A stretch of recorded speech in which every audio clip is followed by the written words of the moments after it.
it's Claire and I'm back for my video blog 2, following the how to ... buy the right franchise for you. Yes, so this is my little video blog, and if you want to check out the writing blog, that will be on the busybeehive.com/blog. Just check it out. There's been loads of details and some links to other places as well. But today, the step 2 to buying a franchise is looking at your finances and evaluating your finances and where you are at, and how you what is it that you want. So, you know, running a business is like everything else. It's got the ups, it's got its down.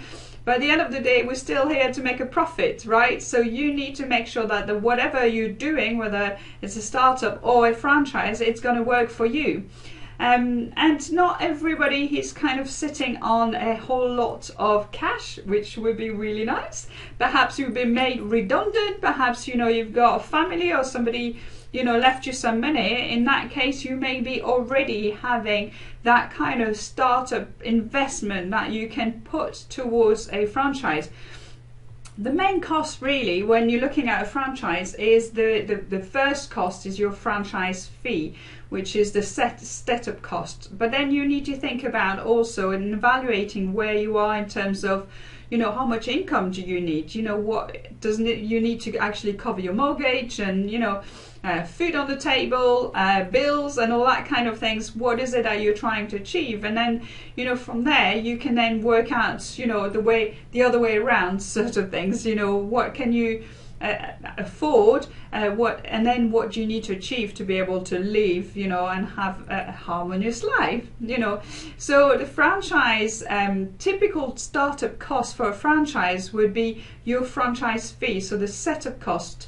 And then within that, you just need to make sure what is it that they're giving you part of the franchise setup cost. Then you may have things like additional equipment, stationery, computers, printers, those kind of things. Or if it's something bigger, perhaps you need even a car or a van or, you know, some bigger equipment, which then that is, you know, all your kind of initial property cost, including your fittings, you know, your vehicles. So this needs to be taken into consideration as well, depending on which franchise you're looking for.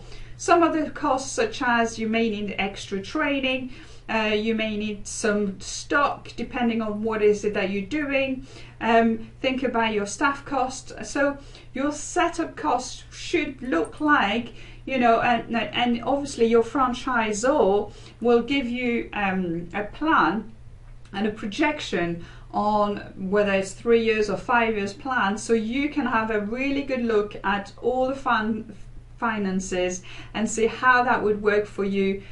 Put all the bits and bobs in there, and I'll give you a really good idea of what, you know, your turnover could be potentially and what your profit will be.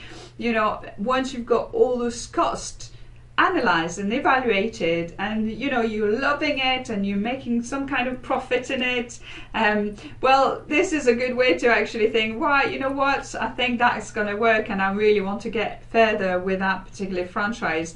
So evaluating your costs, looking at the areas, what is it that you want in the first place, what can you afford, and then it's looking at where you're going to get that kind of money. So yes, we were talking earlier, you know, if you've got somebody who's left you a bit of money or you've been made redundant, you may have some of that cash already that you can put into, or you may need to look at other investment of the possibilities. You know, there's lots of different banks now who offer the different loan. You can look at the options on how to raise that capital to actually get you started. But I've got somebody very special to talk to you about this a little bit later, so check it out on the videos and see what my expert is saying. But for now, I'll leave you to it. Have a really good day. Bye.